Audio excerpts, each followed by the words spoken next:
The station working for you. This is Election Day Live, streaming now. Good evening, I'm Rafael Sanchez, and we are continuing our Election Day Live, WRTV's Democracy 2020 coverage throughout our digital platforms. It is great to be with you as the results are now trickling in. All the polls are closed here in the Hoosier State. It is Election Day in America, and of course, welcome to Election Central right here in Central Indiana. Let's begin with the latest numbers coming in right now when it comes to the Attorney General's race, I believe. The first major. No, we're going to go to the President's race first. Here is the first numbers coming in for the President's race. Donald Trump at this point leading 64%, the Democrat Joe Biden with 35%, and the Libertarian Joe Jorgensen with 2%. That is the numbers for right now. Early going. Early going. Please do not take too much into consideration. Now in the governor's race, Eric Holcomb hoping for another term in office, leading with 64%, Woody Myers 25%, and Donald Rainwater, the Libertarian, with 11%. Again, that's just 7% of the precincts reporting. Again, this is so early. We have to keep that in mind that these are not the biggest numbers yet, so we'll keep watching these numbers. These are just the initial numbers. In the race for Attorney General, Republican Todd Rokita leading this race. Of course, Todd Rokita is now dealing with COVID-19. We are told that he's home. He's resting comfortably, watching the results from home. His Democratic challenger is the former mayor of Evansville, Jonathan Weinzapple, with 35% of the vote. Again, early numbers. And of course, the highly contested 5th district, where Democrats are hoping to turn this blue. This has been a Republican district since 2002. Susan Brooks deciding not to run again for her seat. So Victoria Sparks for now, 53%. The Democrat Christina Hale, 44%. And the Libertarian Ken Tucker with 3%. Again, all of these numbers just trickling in. We have a long night ahead of us. Right now, our political insiders joining us. Of course, let's see where they are on the box this evening, because the boxes change around, but our political insiders are always have a lot to say. At the top of the box there, we see Megan Robertson, Republican. There we have, of course, we have our other Laura Beck. Good, I'm having a hard time seeing. There is Kip 2 at the bottom, and Joey Fox, our Republican, there as well. Insiders, good evening and welcome to Election Day Live. It is great to be with you. Hey, good to see you here. Thanks. So, of course, the numbers are just trickling in. We can't really make much of a projection based on those numbers. But what are you looking for as the hours begin to, the votes come in, and of course we wait for several hours to find out who's going to win these major races? Megan Robertson. Yeah, I mean, I think we're all probably looking for turnout and looking to see what numbers are trickling in from which parts of the state.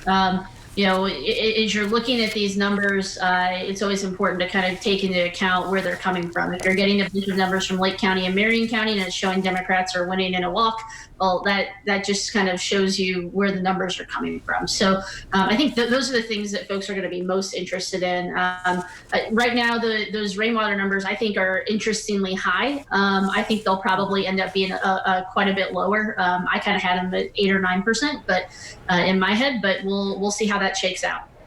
Kip 2, you got the graphic working. Democrat Kip 2, what do you make of the numbers? Well, it's too early, as you said before, too early to know. I mean, there's 0 votes in from Marion County, 0 votes in from Lake County, 0 votes in from Vanderburgh County.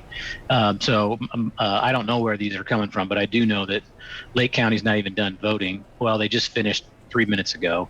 Vanderburgh County just finished 3 minutes ago, and Marion County has not shown any results yet. So we can't make any predictions on at least the AG's race and the 5th Congressional District this early.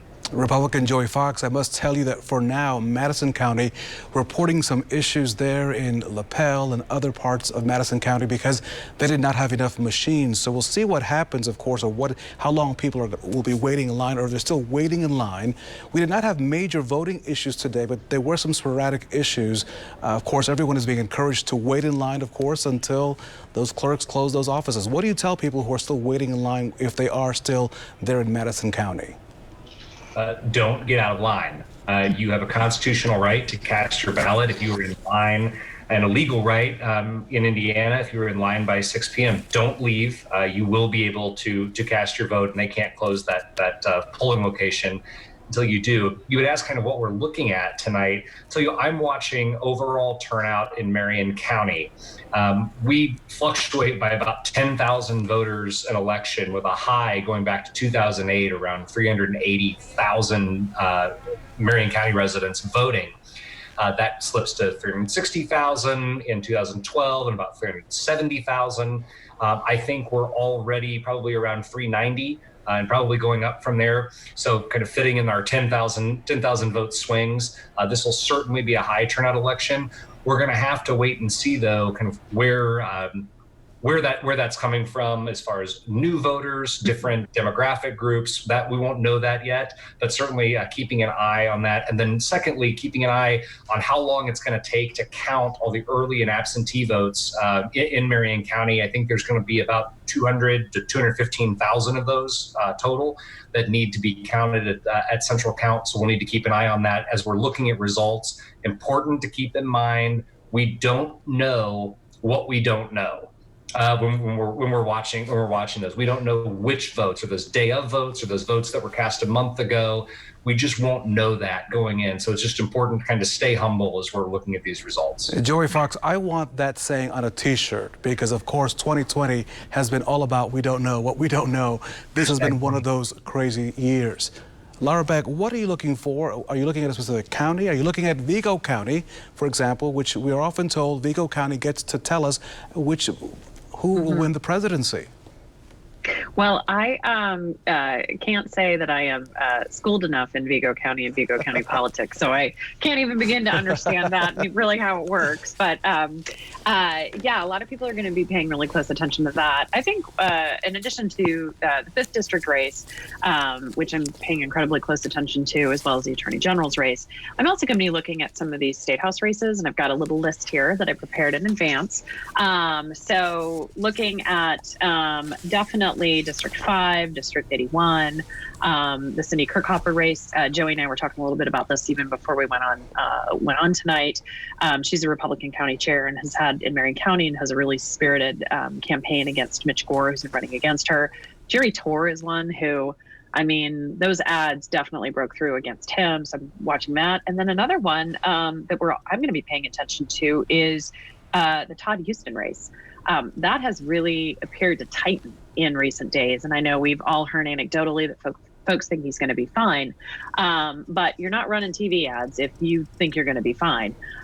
Same kind of goes for Jack Sandlin, who's running against Ashley Eason in kind of more on the south side of town. You're not running ads attacking your opponent who no one's ever heard of if you think that you're going to win. So those are some of the races, at least in Marion County. And then, statewide. And I guess another one I'll be probably paying close attention to is rainwater.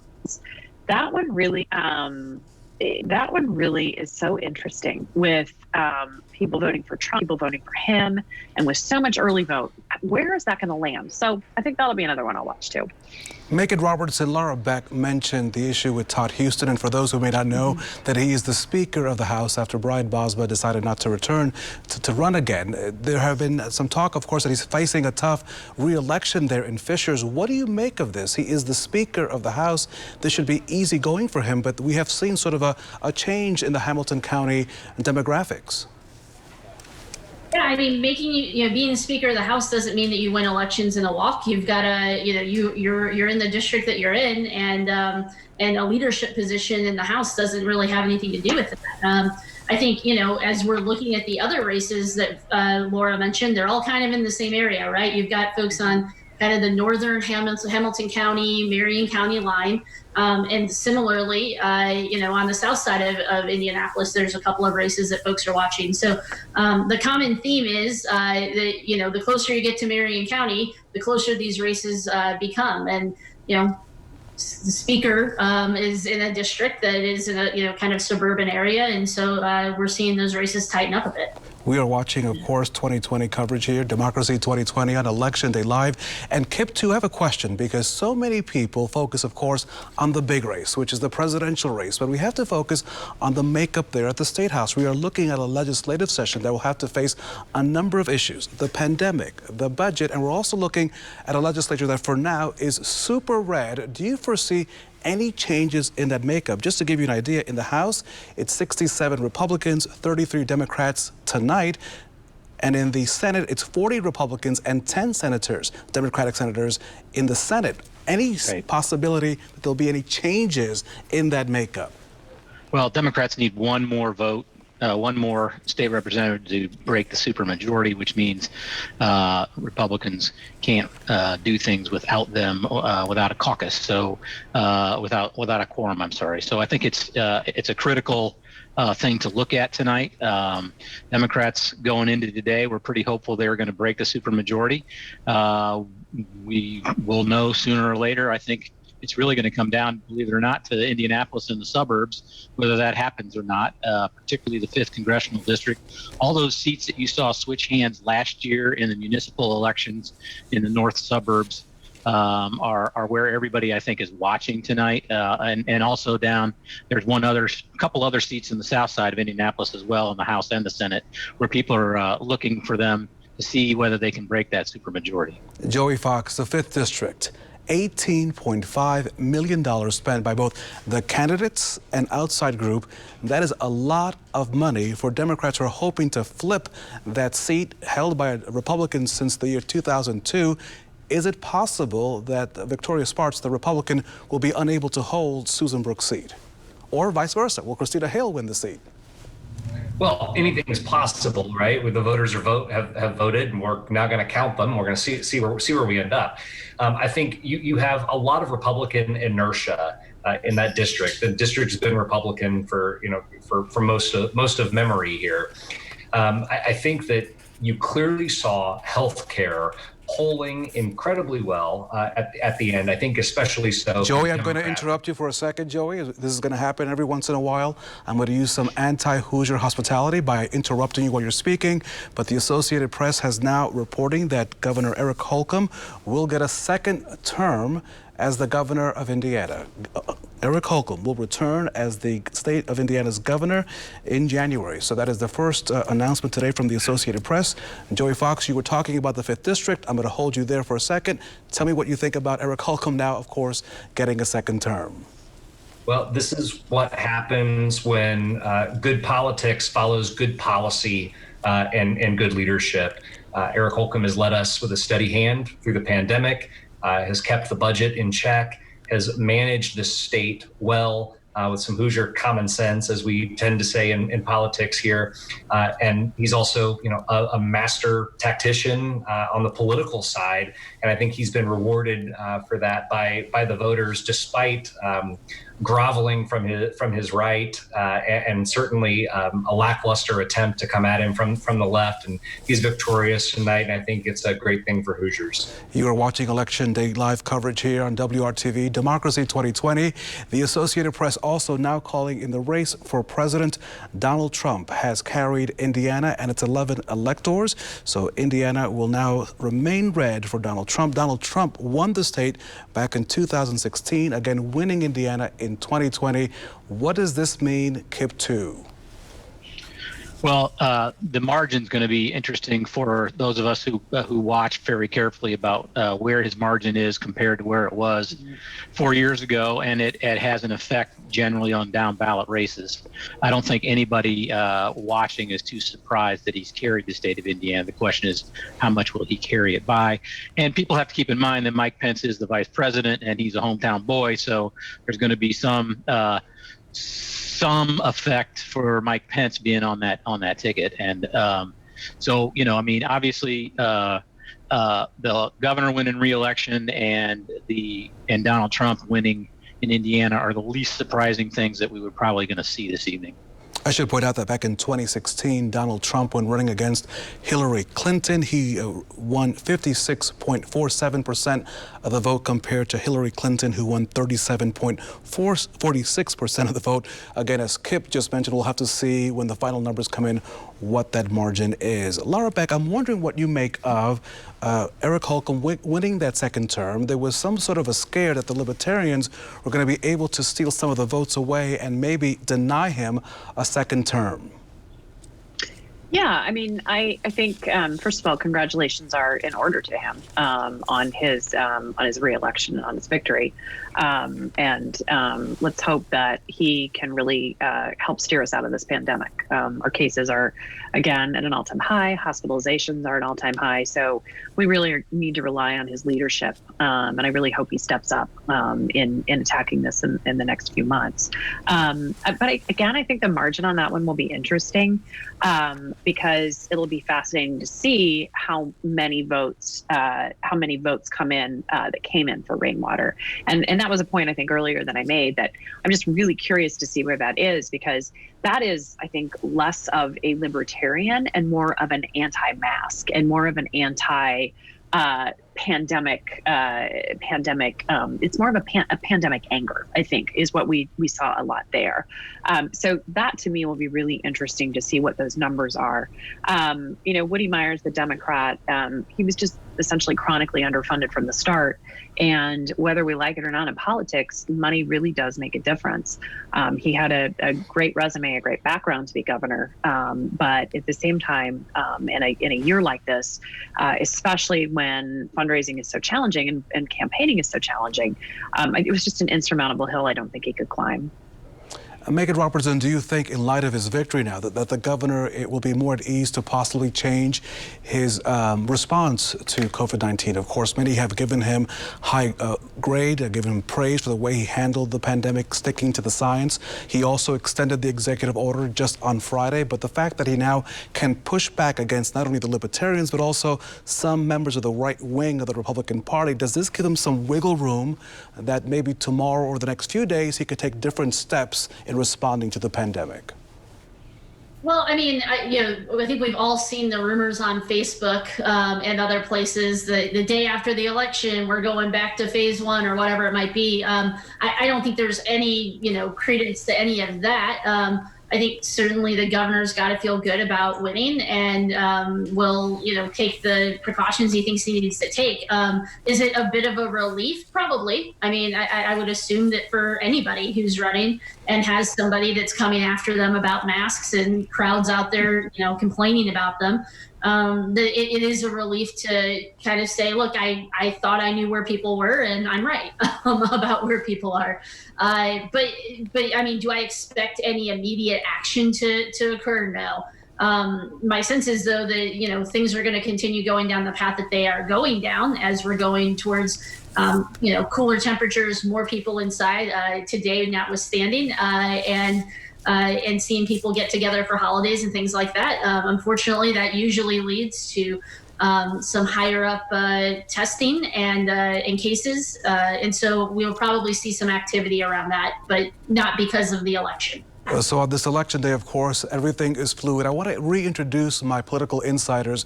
They really are the best of the business, giving us some great analysis of the past few weeks. And I'm so appreciative of their talents and, of course, their connections to really bring these issues really into focus.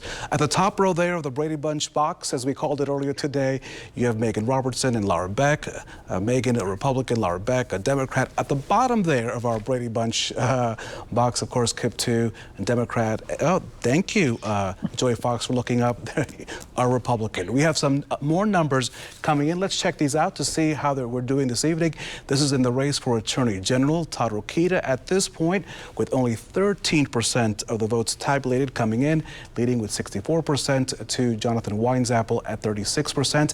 The highly critical 5th Congressional District, which Democrats are hoping to flip, which Republicans are hoping to keep in their column sheet. As you can see, this is tight, as you can see, with only 24% reporting in. Victoria Sparks at 51%, Christina Hale at 46%. And Joey Fox, in hopes of not interrupting you again, and hopefully you can pick up where you left off, what do you make of the 5th District? And hopefully while you're talking, I won't interrupt you again. No, of course, the results are important, so please do. New projections. No, I think the 5th district is wide open here. There's a lot of Republican inertia, is what I was saying a few minutes ago. Right, this district is used to voting Republican. However, Hamilton County has changed from even 5 years ago, 10 years ago.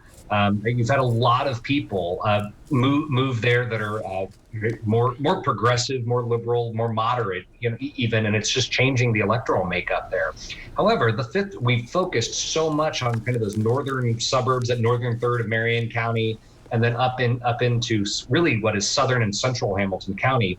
But you still have, Sheridan, and you've got Cicero, and you have Kokomo, all these other places that are in the 5th District too that are much more conservative than, say, 96th Street corridor might be in this race.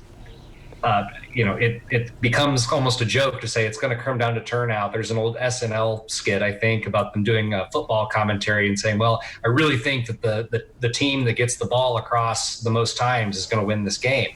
And I think that's the extent of my brilliant analysis on that race. We're just going to have to see.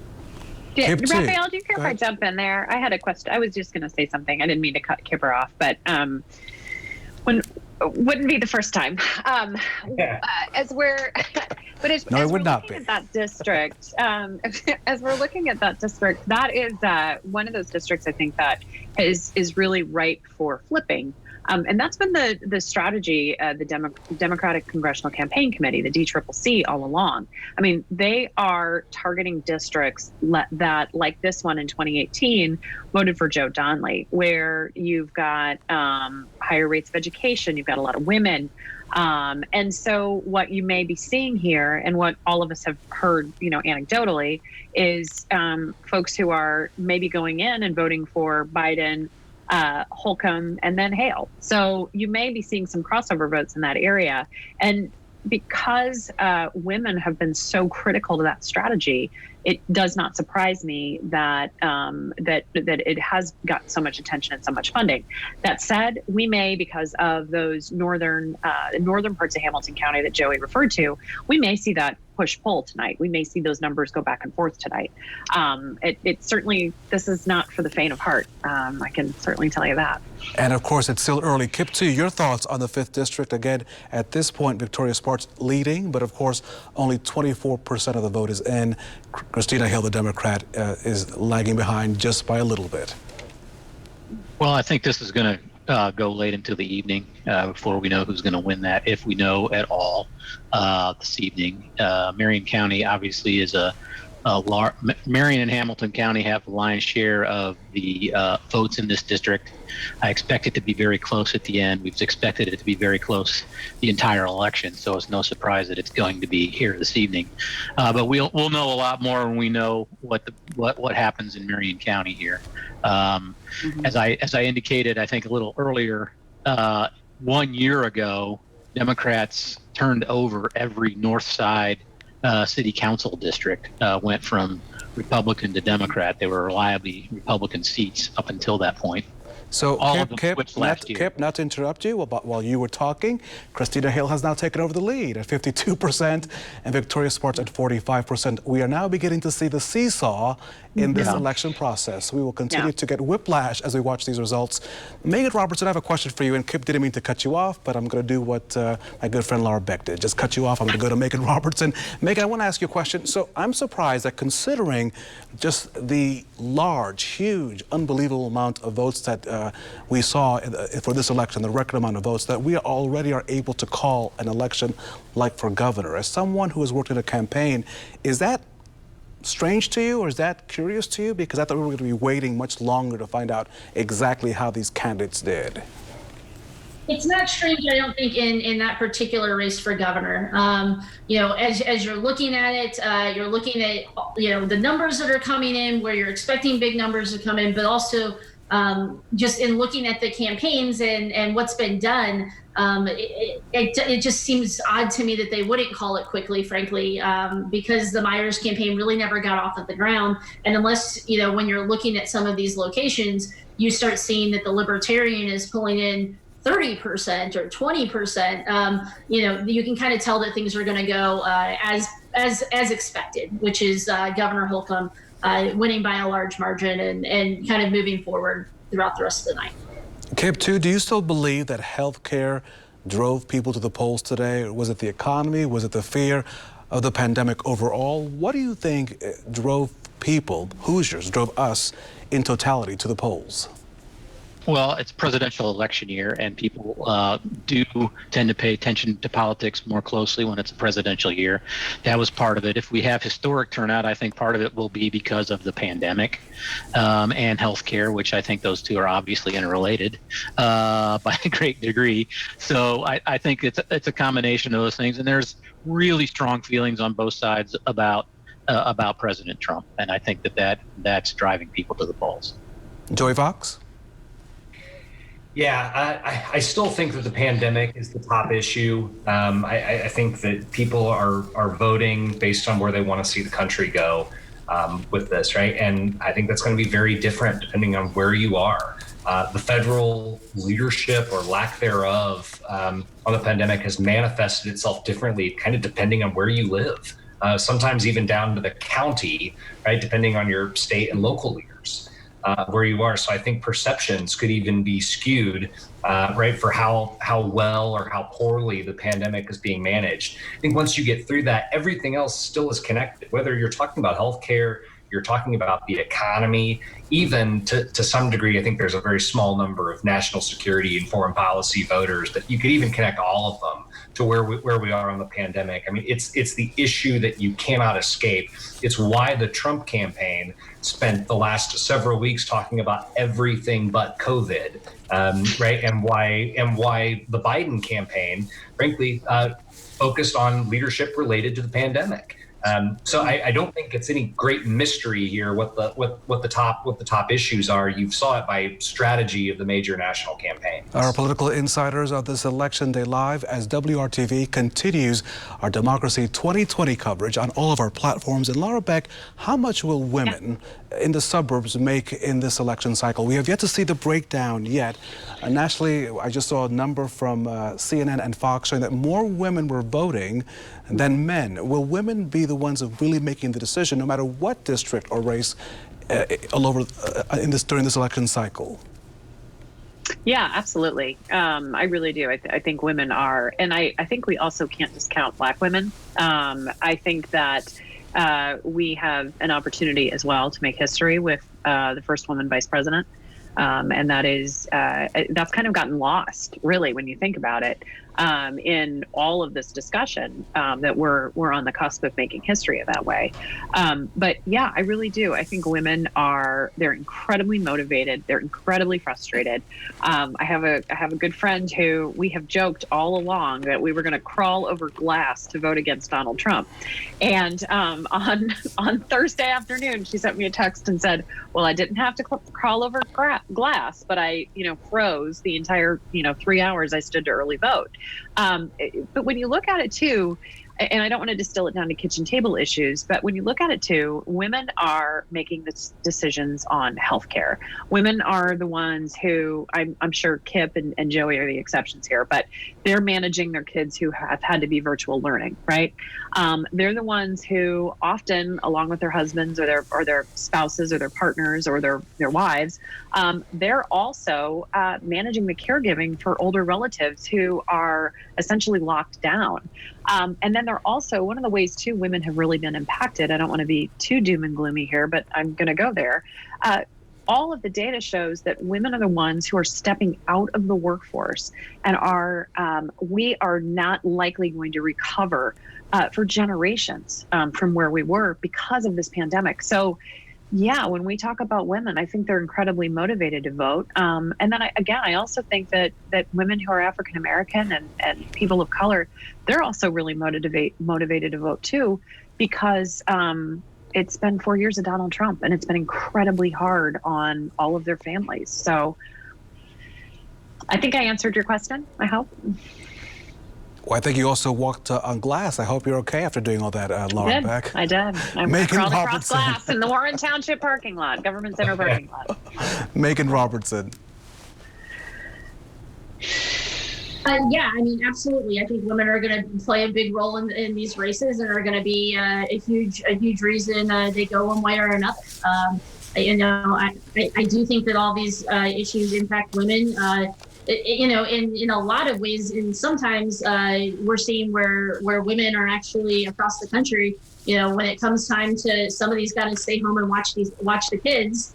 they're the ones that are staying home. They're the ones that are sometimes, the ones that are going to be out of work and maybe, not taking a job or don't feel like they can go take a job. I've heard that from a lot of people. So I think women are voting. I agree with Laura regarding African American women.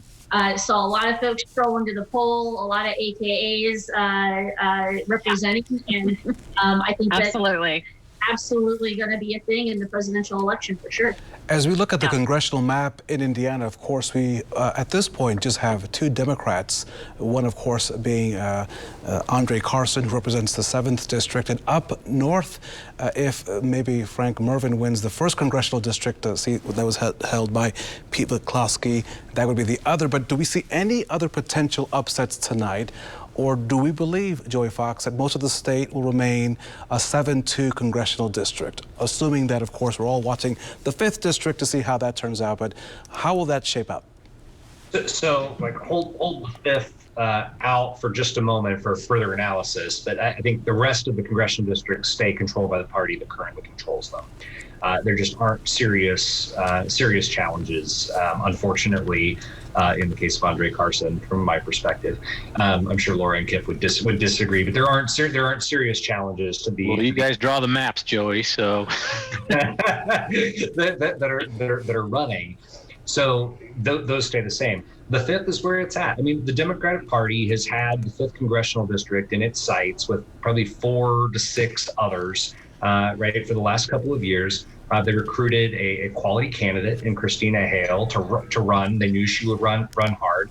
Victoria Spartz has run an incredibly spirited campaign. She's never been on the ballot in this way before. You'll recall that she was caucused into her Senate seat after Luke Kemley retired a couple of years ago. And Joey, as you're talking, and hold that thought, at this point, Christina Hale is leading in that race by what appears to be 10,000 votes. Go ahead, Joey. And again, for everybody at playing along at home, we have no idea where those 10,000 votes are. Right. I could actually go into my living room and ask my husband's war room, where those are. If you'd like me to, I could go ask him. He might get irritated with me, but I could go ask him. How many screens are up in that room? Yeah. So we don't know where those numbers are coming from yet, Raphael, is what I was saying. So we've got to, again, take this slow. I think we're all assuming it's going to be close. Now, if it ends up a blowout one way or the other, then, we eat crow here. But I'm assuming this one's going to go late. Okay, do you see any changes in the congressional delegation? Of course, we're waiting for the 5th district in Indiana. Do you think it'll be a majority Republicans that it will return to the House, the U.S. House? Are you asking me or Megan? I'm asking you, Kip, too. I think we'll have one more Democrat than we do tonight. Megan, do you hold on that as well, or do you think? What do you think? I mean, I think the one to watch is obviously this race with Christina Hale and Victoria Spartz. I tend to think, just based on what I've been seeing, that Christina Hale is probably going to end up taking that seat. But again, we got a long night ahead of us looking at these numbers and finding out where these votes are coming from. Definitely can see that Marion County's is starting to upload more numbers. Currently trying to open up another tab here to look at Hamilton County and see what they've got up publicly. I do have something on my phone. If you want me to tell you what I've got on my phone, there is Hamilton County early vote. Victoria Spartz with 50.71%, 55,938 votes. Okay. Christina Hale, 51,447 votes. So it's very close early vote in Hamilton County. And we do have Marion County numbers, some preliminary Marion County numbers. And it's at the moment, Christina Hale's 75% to 22% in Marion County. But I don't know how much of the district that entails. It's roughly 30,000 votes in Marion County cast. Yeah, and I mean, just to kind of jump back into it, those are great numbers, Kip. Thank you for providing that. Look, if you're the Spartz team and you're looking at those numbers, you have to make up a lot of votes in Hamilton County to make up for what's happening in Marion County, and you knew that going into tonight. There are other counties, obviously in the district, places that Spartz is probably going to do pretty well. but they don't have quite the same volume of votes as you're going to see coming out of Marion County and Hamilton. Of course, it's going to take multiple counties, in the rest of the district to try and make that up. So certainly not impossible. And those close numbers in Hamilton County, again, we'll see what percentage those are of the total vote.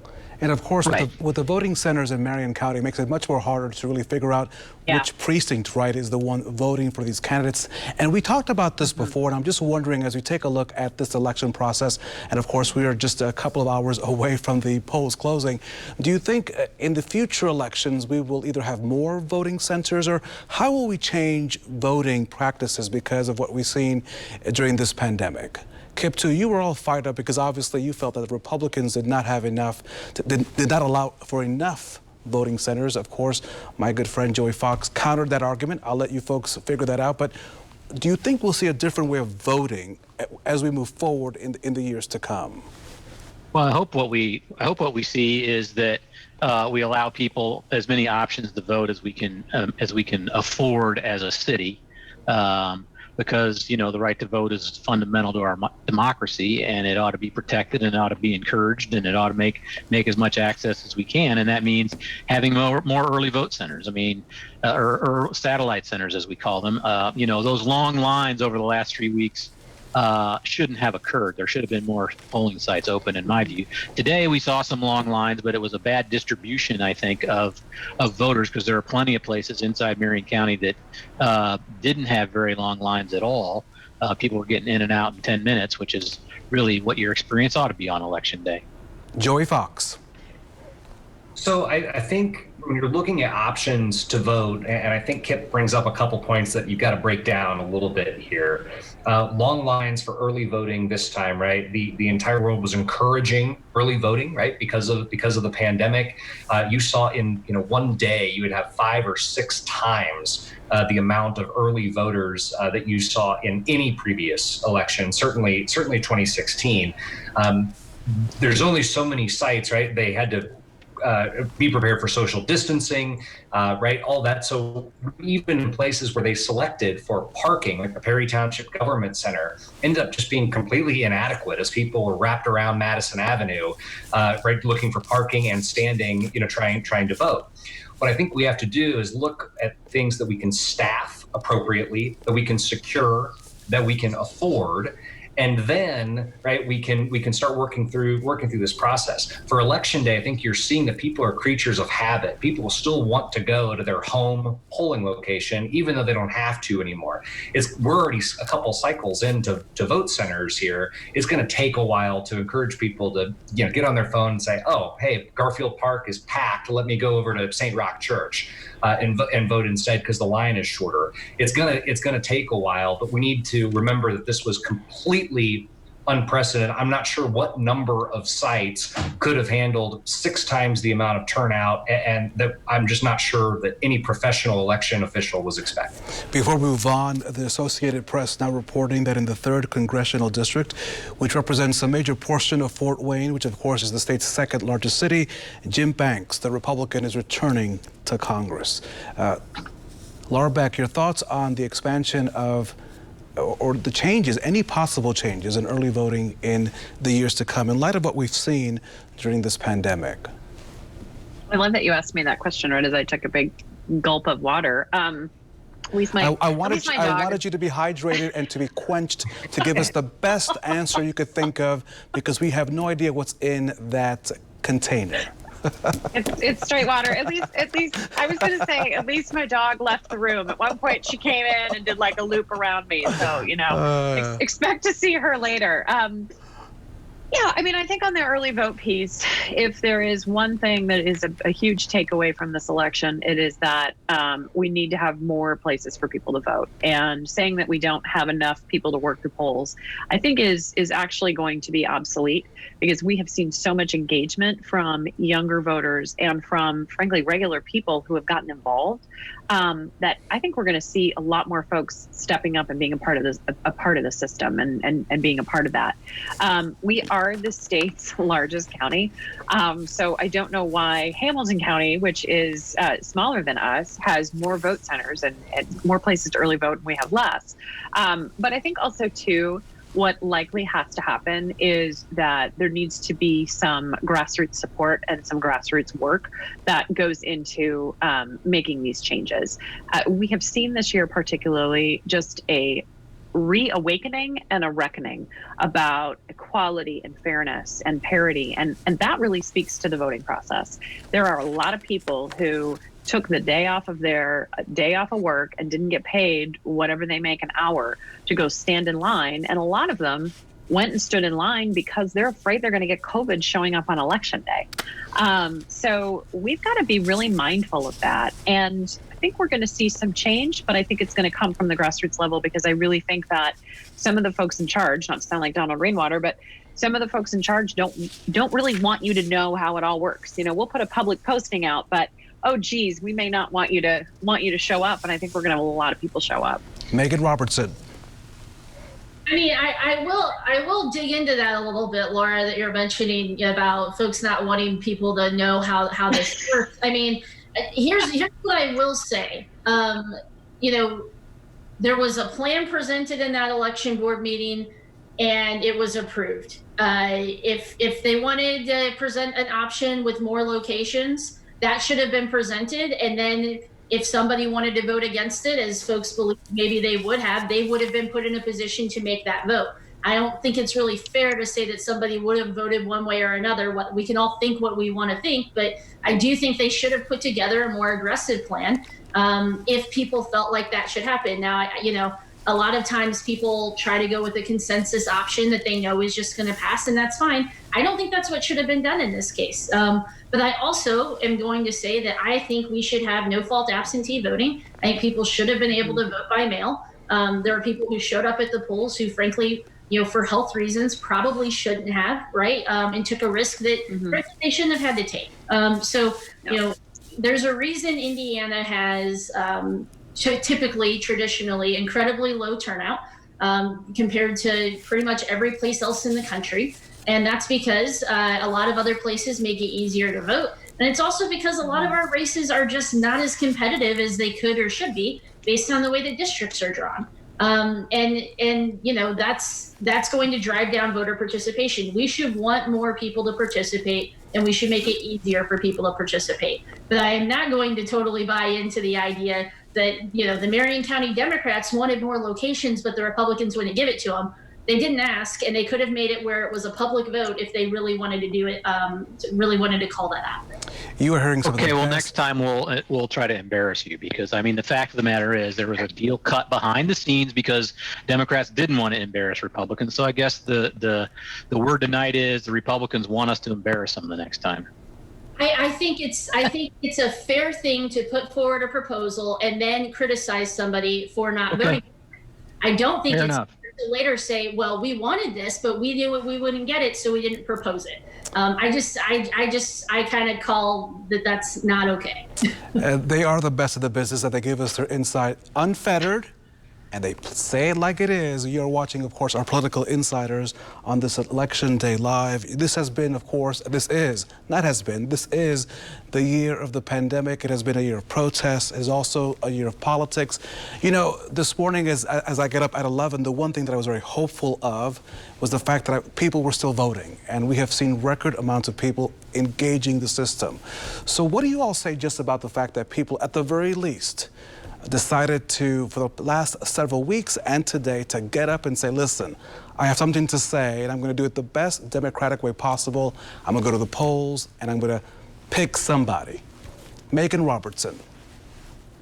I mean, I think it's exciting that people showed up and voted today. And even though we saw record participation from kind of early voting and absentee, I think it's really exciting. Again, I want us to make it easier for people to be able to do it. Kip 2. Election day is always my favorite day. It has been historically because, it's the great American experiment, and we get a say in how our government's run. I got to tell you, this is the This election, I woke up though with anxiety. And I haven't done that a lot over the years, but my anxiety is because I really do believe that this president is an existential threat to our democracy. I don't think he believes in democracy. I think he's an autocrat. I think if he had his own way, he would rule whether he got a majority or not. And so I woke up with anxiety because I really do believe our democracy's on the line with this guy. And so I love to see people going to the polls. Joey Fox. Well, an autocrat could have killed Obamacare, but it's beside the point for a moment. I'm inspired, Raphael. Look, Kip used the right word. I mean, we're a 300-year-old experiment.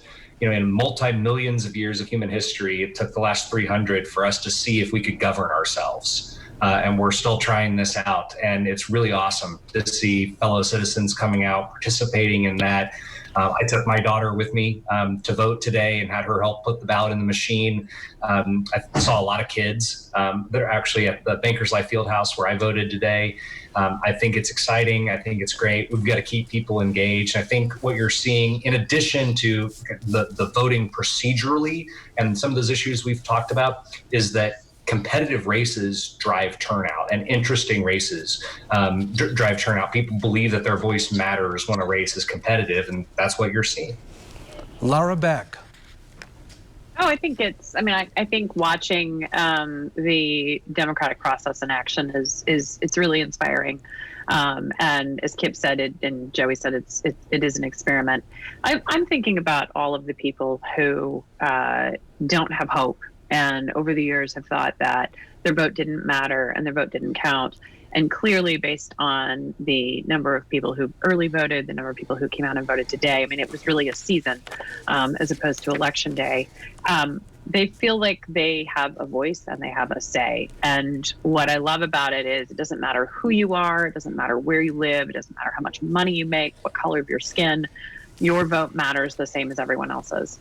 And you can have a say in this process. And frankly, while it was very frustrating to see the lines, because it doesn't have to be that way with the early vote, it was inspiring to see that it matters to people. And I think when we get the final counting in, and we look at what those margins are, and we look and see where those numbers are, and we do the postmortem, we'll know a lot more about what drove people.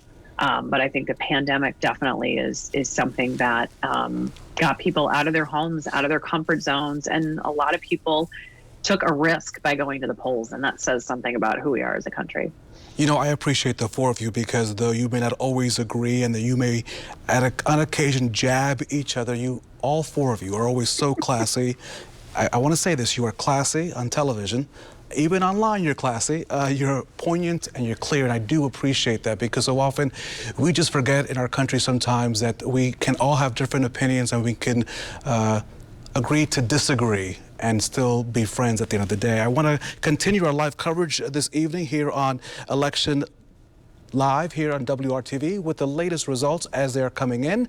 Of course, the Associated Press has already called the race for governor. Eric Holcomb will have a second term as Indiana's governor with 17% of the votes in. He has 63%, but again, the Associated Press has already called this race here in Indiana. Our next big race here in our state that we're keeping a close eye is that of the Attorney General's race. At this point, with only 18% of the votes being called in, Todd Rokita has a lead of 64% to Jonathan Winesapple, who was the former mayor of Evansville, at 36%. Again, this race still too close to call. The big news coming out of this race, of course, is that Mr. Rokita has COVID-19 and is recovering at home. We wish him the very best. And the other big race, where more than $18 million was spent by both the candidates and outside groups, both Republican and Democrat.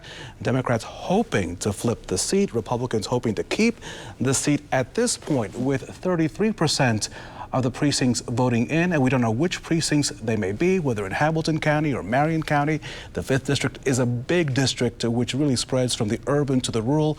At this point, the Democrat Christina Hale is in the lead with 52%, Victoria Spartz at 46%, the Libertarian Ken Tucker at 3%. So as these numbers come in, folks, What do you make of them? I know it's still too early to make any kind of predictions, but obviously these races, as we saw there in the 5th District, back and forth, a seesaw that we will have to see where this lands. Megan Robertson.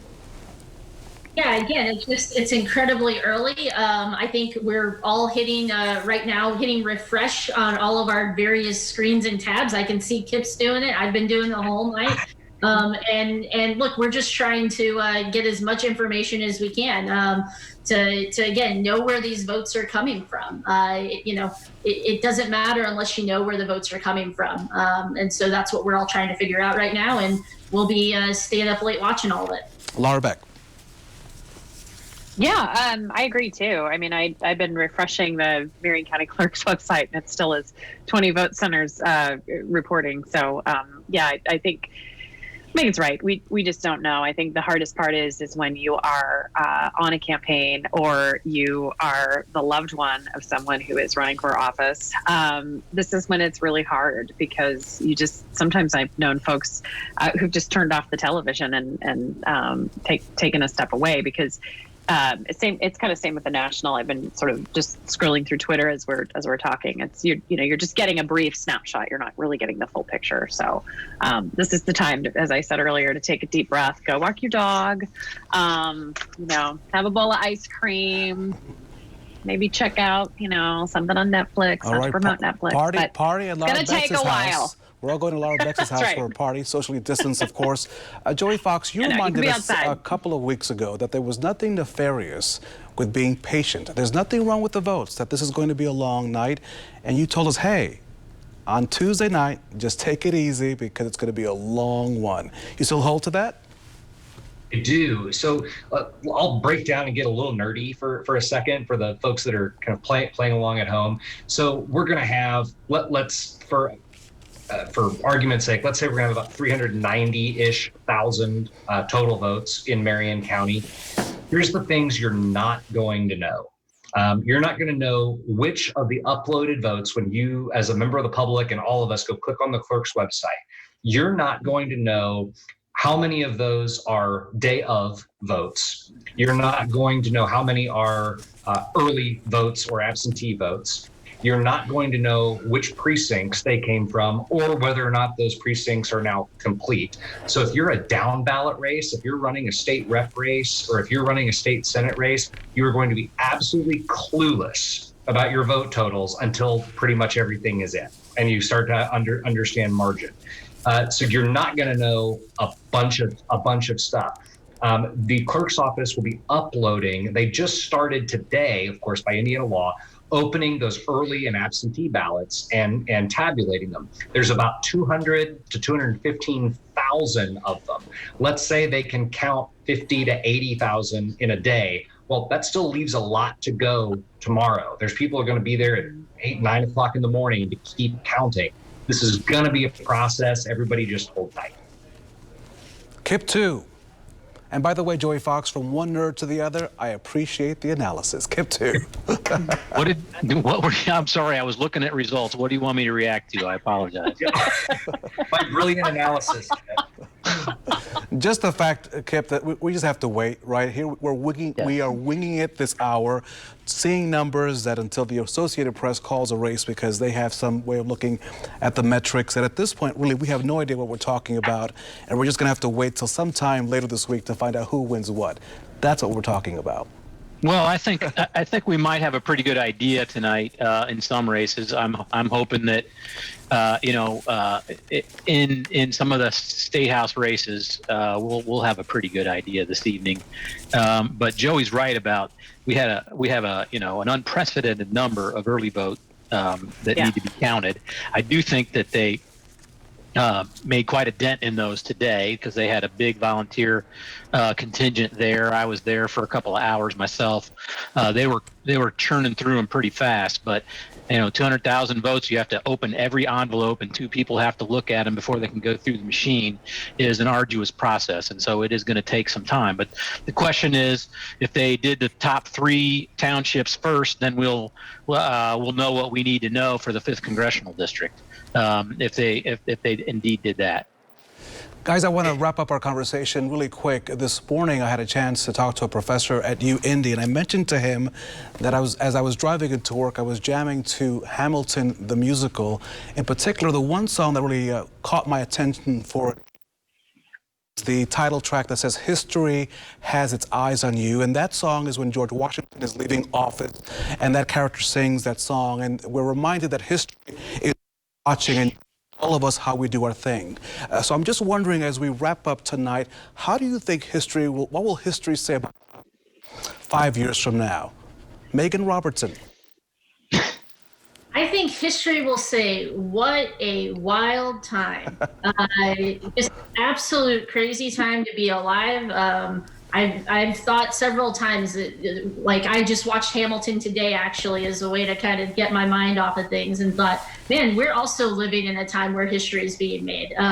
We're very divided as a country right now. Hopefully, with the results of this election, we can move forward and become more united, and move the ball forward. And then just being in the middle of a global pandemic, and the things that we're all facing and dealing with right now. So I think in 100 years, people will think it's kind of a crazy time. I've been joking that when I'm 80, somebody's going to be looking in my closets, to help me pack something up and be like, why does she have 18 rolls of toilet paper in there? And they'll say, oh, she lived through the Corona pandemic. And everyone will say, oh, that makes sense. So we definitely live in historic times. And I think, 5 years or 50 years, people are going to think that this was a very interesting time to be alive. Kip 2. Well, I hope what history looks back on this time and says we got rid of the reality show president, and that we returned to a normal political discourse between opposing factions. Joey and Megan are my opponents. They are not my enemies. I want to return to those days. I think that this president has hastened the hate in this country, and I don't like it at one bit. And I hope this is a return to normalcy. And I think history is going to record that, America is finally going to round the corner on COVID when we have a president who takes it seriously. Joey Fox. Two things with the benefit of my two friends speaking first, to give me a minute to think about it. The first of them being that you matter. Your vote matters. Your input matters in the process. Laura, even go back to your point about choosing election sites, right? Your input matters, and it will be heard. The second thing that I think, again, long-term history will record from this time is that we need a healthy left and a healthy right in this country. We need people that are professionally adversarial to one another, that we challenge our ideas, that we don't get too far outside the 40-yard line markers. To go back to another football analogy, that we're moving forward, and we have different ideas about how to do it, but we need healthy and strong political parties in order to enforce some of that discipline to make that happen. And that may be more commentary than history, but it's where I hope we go. Laura Beck, you get the last word. Well, I used to always wonder why my grandparents never wanted to talk about the Depression, and after going through COVID, now I know why. They never wanted to. I think history. I think at every stage of history, we always think that it's the worst for us, or it's the hardest for us, and it's the most momentous for us. But it's actually not. But we are at a moment in time where we have an opportunity to take one path or another path. And I think we can really, looking to history as we look ahead, I was actually a history major in college, we can really learn from the lessons of the past. A great example is if we think back to it, how many years ago is it, just at this very time, London was being blitzed by the Germans, and people were living underground, and their lives were threatened every single day. We're being asked to wear masks and socially distance and not get together and go to bars and restaurants and do all kind of the things that we like to do. We're being asked to make a very different kind of personal sacrifice. So I think we have to look back to history to draw on what our lessons of the present and the future can be. I agree with everyone here on all of the different points they made. But I really think that we need to really find a way and dig deep within ourselves to be stronger. We just do. And I hope that our children definitely, as a parent, and I see this in my son and his friends and kids, they're a lot stronger than I think we give them credit for. And I have great hope for their generation, because I really think that the future generations are going to be the ones that really help us turn the corner on all of the different things that 2020 has exposed. Our political insiders, I think you guys are the best, and I mean that wholeheartedly, and I'm glad that you were able to help me and help those of us here at WRTV have that special insight. And Laura Beck, I want what's in that cup, but we'll talk about that at a different point. Our insiders, in the top row, I want to thank Megan Robertson, Republican, Laura Beck, our Democrat. On the bottom row, there you see Kip 2, our Democrat, and next to him, our good friend, Republican Joey Fox. Folks, thank you so much. I'll be calling you soon to set up another Zoom call, hopefully not as late in the evening. You folks enjoy the rest of your evening. I believe the polls are now closing in North Carolina, so you can keep me up to date, and we'll keep watching together on Twitter. Our political insiders, thank you for watching. And of course, as you always heard from me, our coverage continues of Democracy 2020 on WRTV.com. Our insiders, thank you so much. My colleague, Mark Mullins, will be here shortly to give you the latest on the vote count. And I want to say one more time, as I was listening to that music this morning from Hamilton in the title song, History Has Its Eyes on You. Today, Hoosiers, and for the last several days, you've made history by voting in the millions. Historic turnout, and now we just await the results. You can count on WRTV and, of course, Election Day Live to bring you those results right here throughout the evening and, of course, on all of our platforms. I'm Rafael Sanchez from Studio A here in Indianapolis. Mark Mullins coming up next with more coverage of Democracy 2020.